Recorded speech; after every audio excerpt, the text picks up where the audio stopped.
Today on Bridges, we're going to talk about healthy expressions of anger and what you can do about bullying.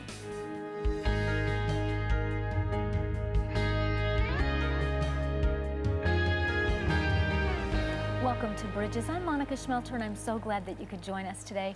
One of the things that we're going to talk about today on Bridges is what does healthy anger look like? And joining me as my first guest is Dr. Mike Courtney from Branches Counseling Center. And Dr. Courtney, it's so good to have you back on Bridges. Thank you, Monica. It's always good to be here. Thank you for letting me come. You know, I know I shared with you that when we do different programs here, the ones that people tend to respond to the most is when we talk about anger. Isn't that interesting? Yeah.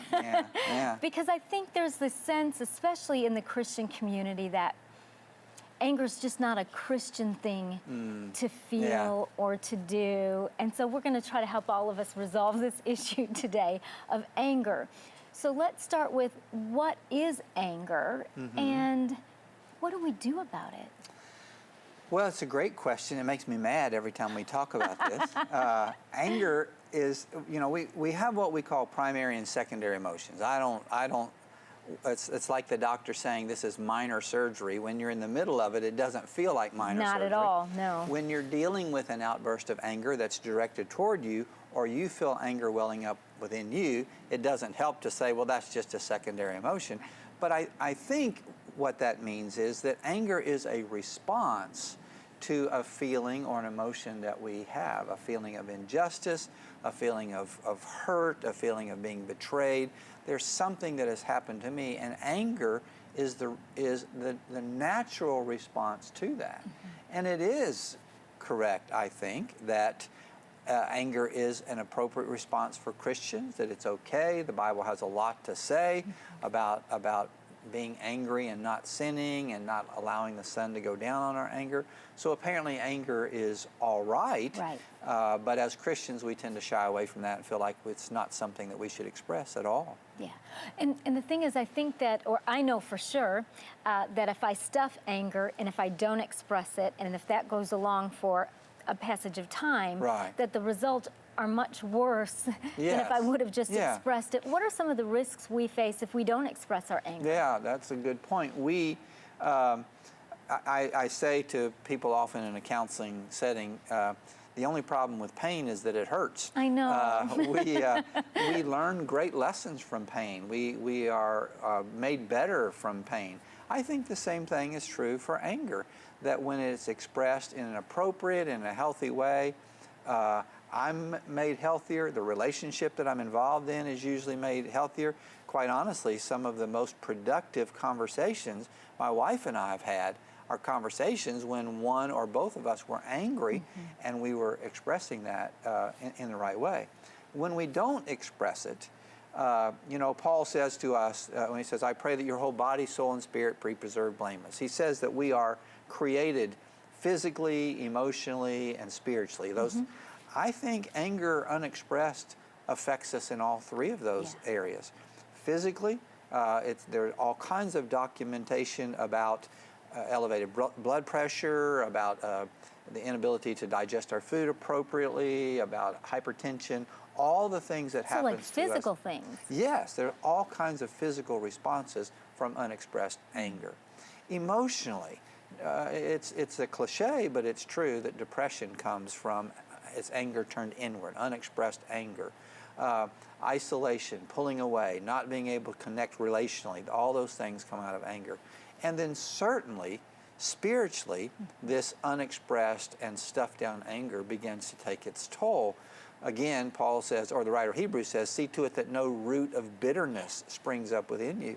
Apparently, there is a seed of anger that if it's allowed to dwell there long enough, it takes root and then turns into bitterness and eventually into hatred, and the relationship that we're longing for is broken. So to not express anger, maybe we could say this, to not express anger is probably less Christian than to express it in the right way. Yeah, and I think that that would be such a healthy understanding for us to all come into, that there are healthy ways to express anger and that there is a real cost to not expressing it. And I think even one of the costs, you know, between relationships is that people don't really get to know us if we're not honest about what we're thinking and feeling. And, you know, that really makes me angry, and it gives the other person an option to say, okay, well, then I don't want to do that anymore. Or can we look at this a different way?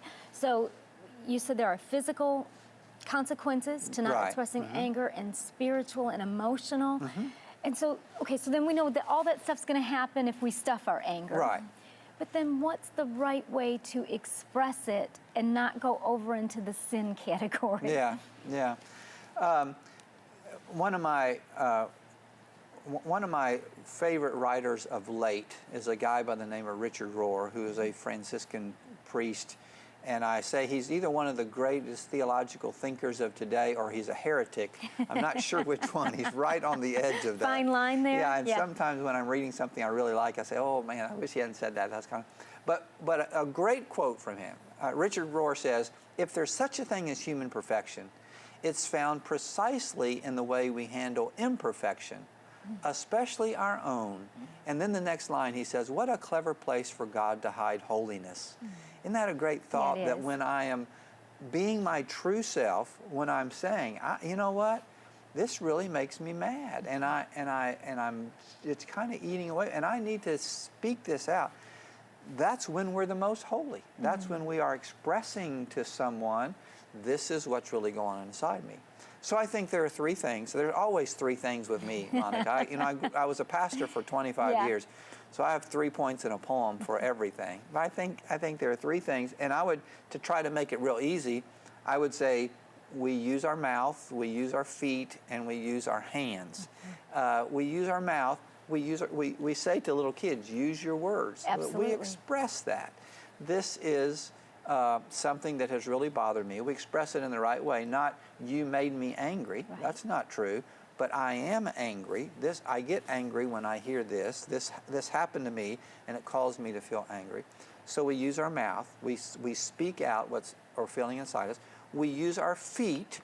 We go to. We don't run from. We make a bid to connect. We say, listen, and you all, ladies, are much better at this than men. You go to Starbucks and sit at a table where it's that big and put your elbows on the table but you go to. Yes. When I get angry, I tend to run away from, and that's not healthy. But we use our feet and go to that person and say, we need to talk about this. And then we use our hands. We get constructive. We join forces together. How can we work together so this doesn't happen again? Yeah. Every time you're late for one of our productions, it makes me so angry, it irritates me. So let's work together. Yes. Let's figure out a solution. I think those three things are helpful in dealing with anger in a good way, in a positive way. Yeah, and I think when you talk about using your hands and working together to come to a solution, Mike, I wish that's something that you could have told me like years and years ago. Right. Because, I didn't, I would have these angry feelings rise up in me, and I would know that, say, I would be irritated because somebody's chronically late, or they're not listening, or this is happening. And all I would know would be to just talk about how mad I am, and just to keep saying that over and over. But the conversation didn't go anywhere constructive or positive. And I think that when we hear the word anger, a lot of times that's what people think, that they're thinking about raised voices, tension in the room, and all of that. But we don't know so much how to say, how can we work together to make this work? And I know that one of the things that I learned when I started to understand that the idea was to work together, that it solved a lot of things, that, kind of like, and we could resolve this if we can just work together. A lot of times people will just say, yeah, I'd be glad to do that. Yeah, isn't that good? And unexpressed anger keeps me from doing that. It doesn't give me the opportunity. So one of the positive things, that anger becomes a great motivator. One of the positive things about my anger is that it gives me the impetus to say, I don't want to keep getting angry, and you don't want to keep getting angry, so let's find a way to reach a compromise or to work out something that makes us better. Now, what does the Bible say about doing anger the right way? Well, I think most of what the Bible says about doing anger, we tend to misread, and we just, because again, we say, okay, be angry but don't sin, don't let the sun go down on your anger. So apparently this anger is a bad thing, and I'm not supposed to do that. But there are lots of expressions. You know, probably the first place that I go is Jesus casting out the money changers in the temple. There are lots of expressions where the anger caused us to use our feet, to use our hands, to use our mouth. It caused us to take action. So I would say what the Bible says is that we are to be about our Father's business, that we are to get busy and to rise up in righteous indignation against injustice, against inhumanity, against inappropriate behavior.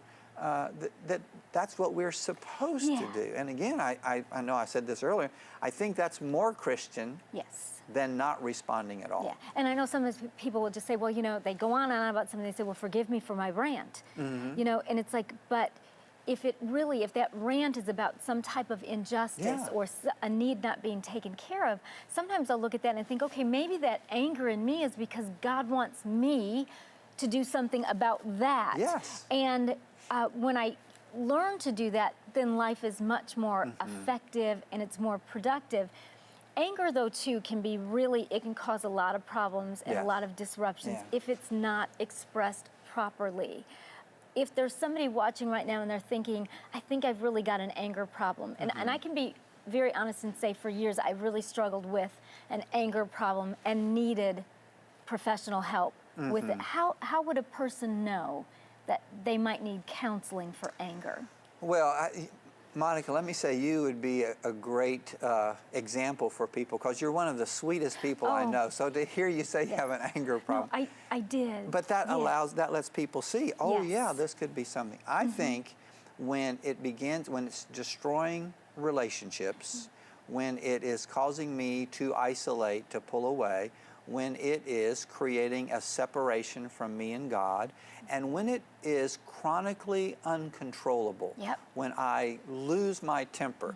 My mother used to say when I was growing up, you really have a bad temper. You really, and I don't think I did. I only got mad when she said, you have a bad temper. But when I'm chronically losing my temper, then I do think it is good to stop and talk to an objective third party who can kind of guide us through that morass and help us separate true emotions and feelings that are appropriate from this inappropriate response. Right. And, you know, I shared that with you, that I had the anger problem, only to say to everybody, there really is help if you'll reach out and you'll get it. Because I really had what I would call uncontrollable anger. Like, I wouldn't want to do it, but I would just get so mad, I just couldn't reel myself back in. And with the help of prayer and professional counseling, I was able to bring that back in where I don't hurt people anymore when I'm angry. And that's the point, isn't it? I think it really is. And that is probably the best marker of all. When my response causes harm rather than good, then I think I'm going too far. I'm going across the line. Absolutely. And so to stop and rethink, I tell people you need to reframe, rethink, and refocus. Reframe, you know, that person has a problem. Maybe that's why they're, so I frame the story different. Rethink, what is going to be the outcome of this? I don't want to do more harm than good. And then refocus. I'm angry at the situation. I'm not angry at the person. I'm angry at the injustice, not at the perpetrator of this. And again, that brings us to that point of a solution and that sort of thing. We're out of time, but I want to thank you so much for coming today. We want you to stick with us. When we come back, we're going to talk about bullying and what can be done about it. You can purchase a copy of today's show for $15. Call us at 615-754-0039 or send a check to the address on the screen. Please mention the program number on the screen. The blood of Christ is the only cure. It gets down to the root of every single thing that ails us. There's not an addiction, there's not a generational curse, there's not any root of sin, there's nothing that the blood of Jesus cannot cleanse. Visit monicaschmelter.com to schedule Monica to speak at your event. When I truly turned my heart to the Lord, He took every sin I ever did away from me. God really is your other half. God, He's the only person who can really, fill those holes and cracks in your heart that you're so wanting someone to fill. It's no good to have a big dream if you're not putting yourself in motion to go after that. If you're just joining us today on Bridges, we've been talking about anger, and now we're going to open up the conversation about bullying. And joining me to help me talk about that today is licensed professional counselor Terri Allen Atwood. And Terri, it's so good to have you on the program today. Thank you. It's great to be here. So bullying is kind of a tough subject, but yet it seems to be a major issue in today's society. How big of an issue do you think it is, Terri? It is becoming a bigger, more widespread issue than I even imagined as a licensed professional counselor. I have had several young girls come in lately with bullying issues, and praise the Lord that their mothers got help for them for this. Yeah. Why do you think that bullying is on the increase now? There has been a difference in the way that we interact just in society in general. Children don't go outside and play that much anymore like when I was growing up. You know, we went out and rode our bicycles and jumped on the trampoline and had just lots of fun playing together, playing football and baseball and kickball. That doesn't happen as much anymore. And the reason is the internet has come into play, and there's a lot of electronics now that are somewhat babysitters. So do you think it's because it's easier to bully people electronically because you're not looking at them, or why is that? It absolutely is, because you're not looking somebody in the eye when you're cyberbullying someone. And through different developmental stages of life, we're supposed to gain wisdom and maturity. And children in school, students, do not have that maturity yet to understand that being mean to someone is not a good thing. It's not okay to hit and spit and talk badly about someone, to gossip about them, to slander. And they don't think about how it makes the other person feel. No, I think a lot of times it's just a way for people to get attention, you know, from their peers, a way maybe to seem more popular to others, or maybe if somebody's insecure, that they want to point out a fault in somebody else. And so you're saying one of the things that you attribute the change to is just that kids are inside more on electronics rather than playing out on the playground and having to look at people. Do you think, Terri, that there's a difference in parenting today as opposed to, say, 30 years ago? I think there certainly is, because morals, values, and standards have declined somewhat. And when that happens, the home life changes. Many of these children that are bullying other students have seen things within their own homes or out in society somewhere. And if they are not taught morals, values, and standards, they think that that's okay. Right. Behavior in general is learned. So it's possible that a lot of them are experiencing that in the home or watching that in the home. And I would imagine, too, just even the nature of movies and the nature of entertainment and television. Like, there's just a lot more, you know, violence, a lot more arguing, a lot more dark things, it would seem to me, than what I remember when I was growing up. Absolutely. You know, the standards in broadcasting and things of that nature have changed tremendously. So a lot more things get into the family structure. And what goes into the mind, you know, we're little computers. Absolutely. And everything that goes in, you know, has the capacity to come out. Absolutely. Yeah. And that's how we learn, is from what we see and what we hear. Well, you know, even the Bible makes that clear. You know, does. that whatever we take in is what's going to come out, and that out of the abundance of the heart, our mouth speaks. So whatever seeds have been sown, that's what's going to come out of a child's mouth, or an adult's mouth, or a teenager, or whatever. Now, you mentioned that you, as a licensed professional counselor, you've been seeing more young people come to you to reach out about bullying, and that, you know, their mom, dad, or, you know, parents are being supportive in this. Because I'm sure that a lot of parents are watching right now, and you wonder, what do I do? What do I do if my child comes to me and says that I'm bullied? How can parents be helpful and be supportive? Because I'm sure it's traumatic for them as well. If your kid comes home and says that they're being bullied, it's got to be traumatic.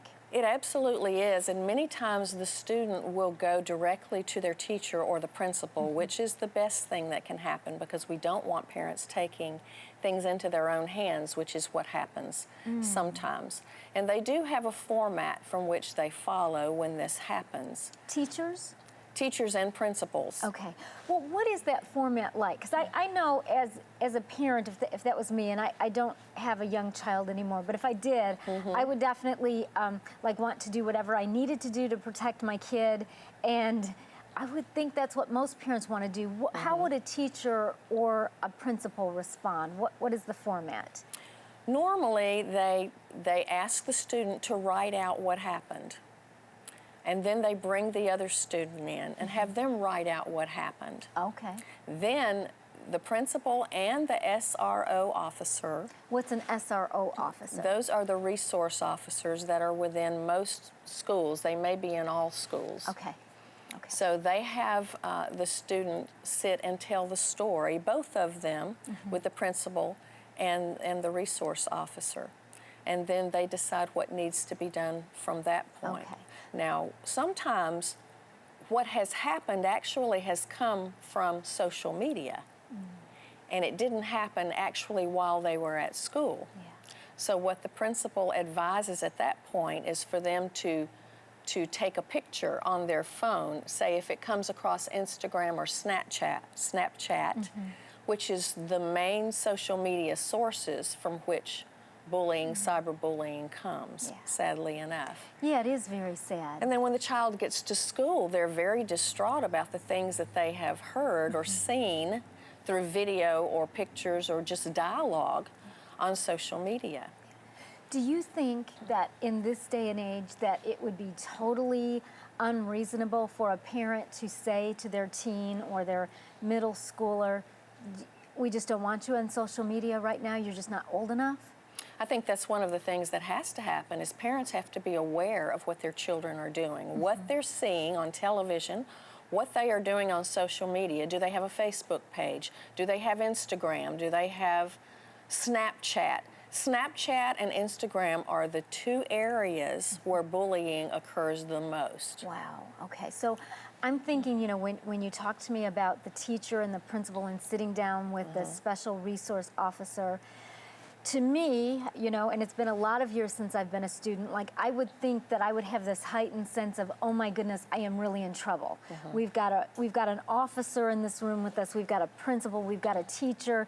Is that how that's still interpreted by students in school today? Are they thinking, okay, this is serious, I need to clean up my behavior? Sometimes that does help. Because they do see it as very serious and that there may be consequences for their behavior. Now, otherwise, some students will not report it because they're afraid to go before the principal and the resource officer. Yeah. And I can understand that too. I would think one of the concerns or fears would be that there would be more reprisal, that like if you go and you tell, that now this bully person is going to do even more stuff. Yes. And that's when it gets really, really serious for the student, because then anxiety sets in and depression, low self-esteem, low self-worth, physical symptoms, sickness, their health is at risk. And sometimes suicidal ideations kick in when they repress it so much and they don't know what to do with that. Yeah, well, because you just don't have the experience at such a young age to know what to do or how to respond. And that's why we're opening up this conversation today on Bridges about bullying. So what can a parent do? And we've talked about the awareness of social media. Should parents ask their children, are you being bullied? Is that a question that a parent should ask? Usually the parent will see the signs that the child is being bullied, or the child will go home and tell a parent, because home is supposed to be the safe haven. Right. And many times it is, but in society today, sometimes it's not. So when it is not, that student really suffers, and many of those will drop out of school. 1 out of 10. The statistics say will drop out of school. So 1 out of 10 students that are bullied in school? That are bullied. So it's so bad for Extremely. them, they just want to drop out and just be done with it. Yes, they want to escape the consequences of going to school every day. Yeah. And if your child is saying, I don't want to go to school, you know, explore and try to find out why and what they're thinking, what they're feeling. And build them up. Praise your children. Help them to understand that your love for them is unconditional and that they can come to you with anything. Yeah, and that's kind of a thing that all people need to set for their children, even if they're already watching over social media and everything, is that home is a place that children are safe. Yes, and that they can be built up. Why do kids bully? Is it lack of compassion? What is that about? Many times it is because of lack of empathy and lack of compassion, basically those two things. And those create anger in people, not only children, but in adults as well. And if those things are not dealt with, or if they are not in a position to adequately be able to deal with that, then it comes out in acting out behaviors with other students because that's who they're around the most. But sometimes also those students are bullying their parents as well. Oh my goodness. So we've really got quite a turnaround in the way that people behave. We've got just a minute left.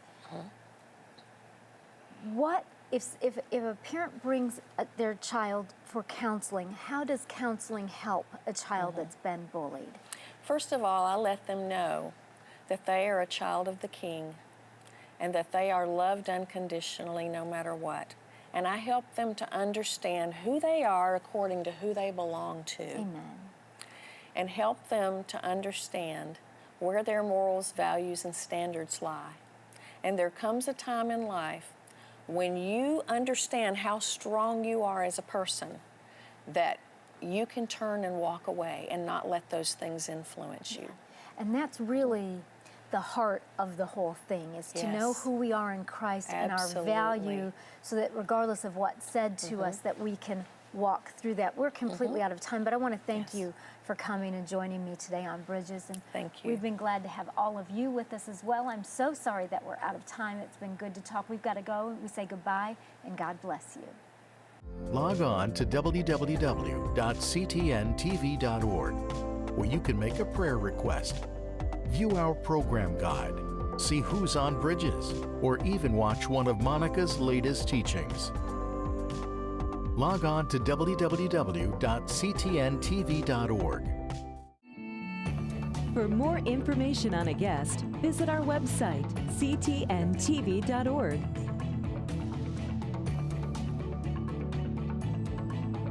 Prayer changes things. If you need prayer, write to the address on the screen. Call 615-754-0039 or email prayer@ctntv.org.